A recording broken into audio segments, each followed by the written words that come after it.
Price be to God. கர்த்தராகிய இயேசு கிறிஸ்துவின் நாமத்துக்கு மகிமை உண்டாவதாக. தேவப்பிள்ளைகளே, இந்த நாளிலும் கூட இப்படி எங்களை சந்திக்கிறதுல மகிழ்ச்சி அடைகிறேன். நாங்கள் சங்கீத தியானம் 19 படிச்சிருப்பீங்கன்னு நினைக்கிறேன். நம்ம சங்கீத தியானத்தை நாங்கள் இந்த 19 நாங்கள் தியானித்து கொண்டே வருகிறோம் இல்லைங்களா? ஸோ முதலாவது என்ன படித்தோம்? கர்த்தர் வேதம் படிச்சிடலாமா? அது பொன்னிலும் பசும் பொன்னிலும் விரும்பப்படத்தக்கதும் தேனிலும் தேன்குள் ஒழுகும் தெளித்தேனிலும் மதுரம் உள்ளதாக இருக்கிறதுன்னு படித்தோம். விரும்பப்படத்தக்கது மதுரம் உள்ளதாக இருக்கிறது. அது விரும்புகிறவங்களுக்கு மிகுந்த சமாதானம் உண்டு, அவங்களுக்கு இடரல் இல்லை. அதை ருசிக்கிறவர்கள் பாக்கியவான்கள். இதான் நம்ம படித்தோம். ஏன் விரும்பப்படத்தக்கது அப்படிங்கிறது தான் நம்ம நேற்றுலேருந்து போன வாரத்துலேருந்து கவனிச்சுட்டே இருந்தோங்களா? ஸோ ஏன்னா 7ஆம் வசனம், கர்த்தர் வேதம் குறைவற்றதும் ஆத்மாவை உயிர்ப்பிக்கிறதுமாக இருக்கிறது, கர்த்தர் சாட்சி சத்தியமும் அது பேரிய ஞானியாக்கிறதுமா இருக்கிறது. இதுல முதல் பகுதியை நிறைய கொடுத்துருக்கு. 7, 8, 9 எல்லாம் தேவனுடைய வார்த்தைகள் எப்படிப்பட்டதா இருக்குதுன்னு சொல்லி நாங்கள் கவனித்து கொண்டு இருக்கிறோம். இப்பொழுதும் நாங்க இந்த பர்டிகுலர் வசனம் 7வது வசனத்துல கர்த்தர் வேதம் குறைவற்றதும் ஆத்மாவை உயிர்ப்பிக்கிறதுமா இருக்கிறதா போன வாரம் கவனிச்சோம். இன்னொரு முக்கியமான காரியம், இந்த சங்கீதம் என்ன சொல்லுவாங்க, சங்கீத புத்தகத்தை என்ன சொல்லுவாங்க? தாவீதின் பஞ்சாகமம். மறந்துடாதீங்க, வந்தவொடனே உங்களுக்கு டெஸ்ட் இருக்கு, அதனால இதெல்லாம் நான் படிச்சுக்கோங்க, ஓகேங்களா? அது மாத்திரம் இல்லை, இன்னொரு முக்கியமான காரியம் சொல்லிடுறேன். ஒவ்வொரு வாரமும் கொடுக்கப்பட்ட செய்தி, வித்தியாசமான செய்திகள் வரும் பொழுது அதை நீங்கள் படித்து வைத்துக் கொள்ளுங்க. வந்தவொடனே அதுலேயும் உங்களுக்கு ஒரு டெஸ்ட் இருக்கு. நான் உங்களுக்குலாம் கிஃப்ட் கொண்டு வருவேன், அதனால ஒழுங்காக படித்துருங்க, ஓகேங்களா? குட். சரி, இப்போ இந்த வசனத்துல பார்க்கும் பொழுது ஏன் ஆத்மா உயிர்ப்பிக்கப்பட வேண்டும் என்று சொல்லி நான் கவனிக்கும் பொழுது, ஆத்மா மரணத்தில் இருக்கிறது. பாவம் கர்த்தரோடு இருக்கிற உறவை கர்த்தரோடு இருக்கிற உறவை அது இல்லாம செய்வதனால பாவத்திலே நாங்கள் மரித்திருக்கிறோம். அதனால நாங்கள் உயிர்ப்பிக்கப்பட வேண்டும். அப்படி படிச்சோம். அடுத்தது என்ன படிச்சோம்? பாவத்துல மரித்துல இருக்கீங்களா, கிறிஸ்துவுடனே உயிர்ப்பிக்கப்பட்டீங்க. அப்போ உயிர்ப்பிக்கப்பட்ட நிலைமைன்னு ஒண்ணு இருக்கிறது, மரித்த நிலைமைன்னு ஒண்ணு இருக்கிறது. அதனால்தான் இந்த வார்த்தை, இந்த வேதம் எப்படிப்பட்டதாம், அது குறைவற்றதும் ஆத்மாவை உயிர்ப்பிக்கிறதுமாக இருக்கிறது என்று சொல்லி நாங்கள் கவனிக்கிறோம் இல்லைங்களா? அடுத்தது பாருங்க, நம்ம என்ன பண்ணணுமா, நம்ம வாழ்கிற இந்த வாழ்க்கை மரண இருளின் பள்ளத்தாக்கு. ஸோ இந்த பள்ளத்தாக்குலேருந்து நாங்கள் விடுதலையாக்கப்பட வேண்டும் சொன்னா, உயிர்ப்பிக்கட்ட நிலையில் வரணும்னு சொன்னா, இந்த வேதம் தான் அந்த கோலும் தடியும் நம்மை தேற்றி நம்மை அந்த வேலியிலிருந்து அந்த அந்த பள்ளத்தாக்கிலிருந்து வழிநடத்தி அந்த அமர்ந்த தன்மை கண்டே கொண்டு போகிறது. அந்த ஜீவனோ தேசம் கொண்டு போகணும்னா இந்த வேதம் முக்கியமாக இருக்கிறது. அதை தான் நாங்கள் அடுத்ததாக பார்த்தோம். 3வது காரியம் சொன்னா, நம்ம இருளின் அந்த காலத்தில் இருந்தோம். அப்போ கர்த்தர் எங்களை விடுதலையாக்கி அன்பின் குமாரன் ராஜ்யத்திலே உட்படுத்தி இருக்கிறார். ஸோ அந்த டிரான்ஸ்ஃபர்மேஷன், அந்த கன்வர்ஷன், அந்த உயிர்ப்பிக்கப்பட்ட நிலைமை உண்டாக வேண்டும்னு சொன்னால் அதற்கு முக்கிய காரணம் வேதனுடைய வேதம் தான். இதெல்லாம் போன வாரம் படிச்சோம் இல்லையா? It is a converter. அதை மாற்றி நம்ம சிந்தனைகளை மாற்றுகிறது, பேச்சை மாற்றுகிறது, வாழ்க்கை முறையை மாற்றுகிறது, கலாச்சாரங்களை மாற்றி நம்மை பரலோகத்துக்குரியவர்களாக மாற்றுகிறது. அப்போ நம்ம குடியிருப்பு எங்க இருக்கிறது? பரலோகத்தில் இருக்கிறது. அங்கே இருந்து வருகிற அந்த இயேசு கிறிஸ்துவுக்காக நம்ம காத்து கொண்டு இருக்கிறோம் இல்லைங்களா? ஸோ அதுதான் போன வாரம் படித்தோம். ஸோ இந்த வாரம் என்ன படிக்க போறோம்னா, அதே வசனம் தான். இங்கே பாருங்க, அந்த வசனம் போன வாரம் இது ரெஃபரன்ஸ் தப்பா இருந்தது, பார்த்துக்கோங்க. கொலோசியர் 1ஆம் அதிகாரம் 13ஆம் வசனத்தில் தான் இந்த வசனம் இருக்கிறது.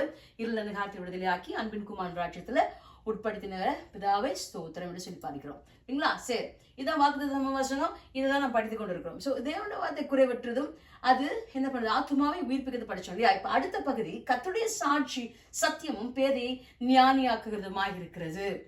தான் இன்னைக்கு படிக்க போறோம் இல்லைங்களா? இதுல சில காரியங்கள் இருக்குது. கர்த்தருடைய சாட்சின்னு இருக்கிறது, பேதைன்னு இருக்கிறது, ஞானி இருக்குது. எல்லாத்துக்கும் ஒரு விளக்கத்தை நான் சொல்லி இந்த காரியத்தினுடைய முக்கியத்துவத்தை நான் சொல்லி கொடுக்குறேன். கவனமா கவனிங்க, அது உங்களுக்கு ஆசீர்வாதமா இருக்கும், நம்மளுடைய பேதமையை மாற்றக்கூடியதாக இருக்கும். சரிங்களா? குட். அப்போ கர்த்தருடைய சாட்சி அப்படின்னு சொன்னா என்ன அர்த்தம்னா, இப்ப பாருங்களேன், ஒரு ஒரு ஒரு டீலிங், ஒரு கவனன்ட் இல்லாட்ட ஒரு ரெண்டல் அக்ரிமெண்டே வச்சுக்கோங்களேன், போடணும்னா அதுக்கு ஒரு விட்னஸ் வேணும் இல்லைங்களா? 2 பார்ட்டிக்கு, 2 தரப்பினருக்கு இடையே நடக்கிற ஒரு மாற்றங்களிலே, பரிமாற்றங்களிலே ஒரு விட்னஸ் இருக்கும் இல்லையா?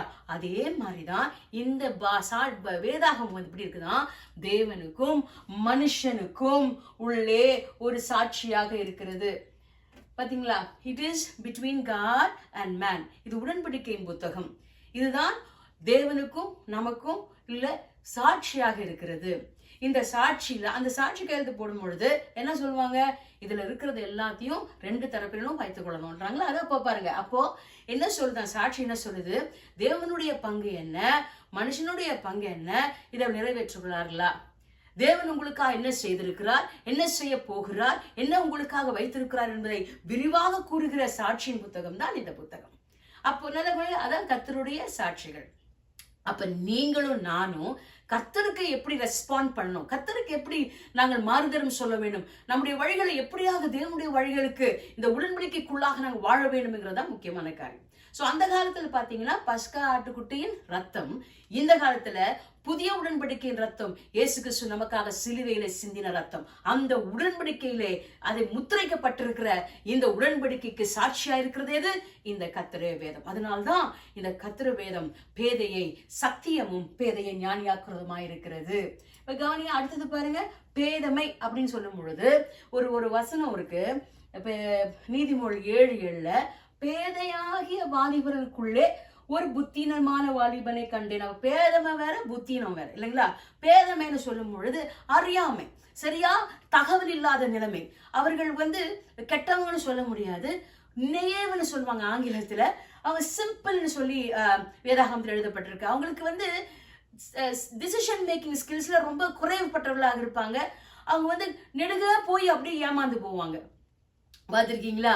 அந்த பேதை நான் கூடங்க, ஆண்டவர் என்னைய தெரிந்து கொண்டிருக்கிறேன்னா இந்த வேதம் தான் என்னை ஞானியாக்கி இருக்குன்னு சொன்னா மிகையாகாது. இந்த வேதம் தான். அப்ப பேதையை ஒன்றும் அறியாது இருக்கிறவங்கள நம்மள ஒரு சிந்திக்கிற சில காரியங்கள சிந்தையே செய்யாது இருக்கிற நம்மள ஞானி ஆக்குகிறது. அப்போ ஒரு இக்னரண்ட் சொல்லாம அறியாமையில் இருக்கிறவர்கள், பேதை மேல் இருக்கிறவர்கள் அறியாமையில் இருக்கிறவர்கள், சரிங்களா. அடுத்தது பாருங்களேன், இப்போ ஞானி அப்படிங்கிறவன் யார்? ஞானி என்கிறவன் சொல்லும் பொழுது எல்லாத்தையும் உணர்ந்து கொள்ள, அதை சிந்திக்கிற செயலுடையவன், உணர்ந்து கொள்ளுகிறான். ஓகே, இதுதான் சிச்சுவேஷனு, இதான் சர்க்கம்ஸ்டன்ஸ், இதுதான் நம்முடைய ஆப்ஷன்ஸ், இதுக்குள்ளதான் நம்ம வாழணும் அப்படிங்கிற உணர்ந்து கொள்ளுகிறானே அவன் தான் ஞானி என்று சொல்லுவார்கள். வேதாகமத்தின்படி ஞானி யார் என்று சொல்ல பார்க்கும் பொழுது அவன் கர்த்தருக்கு பயப்பை பயத்தை உடையவனாக இருக்கிறான். கர்த்தருக்கு பயப்படுதலே ஞானத்தின் ஆரம்பம். அப்ப தீமை விட்டு விலகுவதே கர்த்தருக்கு பயப்படுற பயம். அப்ப ஞானி என்கிறவன் என்ன செய்கிறான்னா தீமை விட்டு விலகணும், அதுதான் கர்த்தருக்கு பிரியமானது. அப்படி செய்யும் பொழுது அவன் ஞானம் உண்டாகிறது. கர்த்தருக்கு பயந்து நடக்கிறவன், கர்த்தருடைய காரியங்களிலே கவனம் செலுத்தி இருக்கிறவன், அவன் தான் ஞானி தேவ பிள்ளைல. அப்ப என்ன சொல்ல வர்றாங்கன்னு சொன்னா, கர்த்தருடைய சாட்சியானது, அதாவது இந்த வேத புத்தகம் அது போதிக்குதான். அது போதித்து பேதைக்கு சொல்லுகிறது, இதுதான் தேவன், இவர் உனக்காக மரித்தார், உனக்காக அடக்கம் பண்ணப்பட்டு 3ஆம் நாளிலே வேதவாக்கில் உயிரோடு எழுந்தார், உன்னோடு கூட ரத்தத்தினாலே உடன்படிக்கை செய்திருக்கிறார், நீ அவருடைய பற்றி கொண்டு வழியிலே நட என்று சொல்லி நமக்கு கற்றுக் கொடுக்கிறது. தேவ பிள்ளைகளாகிய நாங்கள், தெரிந்து கொள்ளப்பட்டவர்கள் நாங்கள் சொல்லுகிறோம், அதை அக்னாலேஜ் பண்றோம், அதை நாங்கள் ஏற்றுக்கொண்டு அப்படி வழிகளில் நடக்கணும். பார்த்தீங்களா? அதுதான் சொல்றது. அந்த போதித்து அதில் கொடுக்கப்பட்ட நிறைவேற்ற பேதை என்ன பண்றதா, அது ஞானியாக்குகிறதா இருக்கிறது.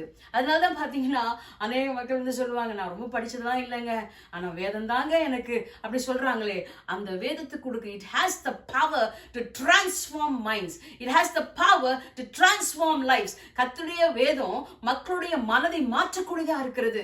கர்த்தருடைய பிள்ளைகளை அப்படியே தேவனுடைய கற்றறியக்கூடிய ஞானத்தை தருகிறது. நல்லா கவனிச்சுக்கோங்க. கர்த்தரு வேதத்தை பார்க்கும்படியாய், வேதத்தில் உள்ள அதிசயங்களை பார்க்கும்படியாய் கண்களை திறந்தருளும் அப்படின்னு படிக்கிறோம் இல்லைங்களா. அப்போ கர்த்தருடைய வேதத்தை நீங்க படிக்கதான் அந்த பேதமை நீங்கும், அந்த அறியாமை நீங்கும்.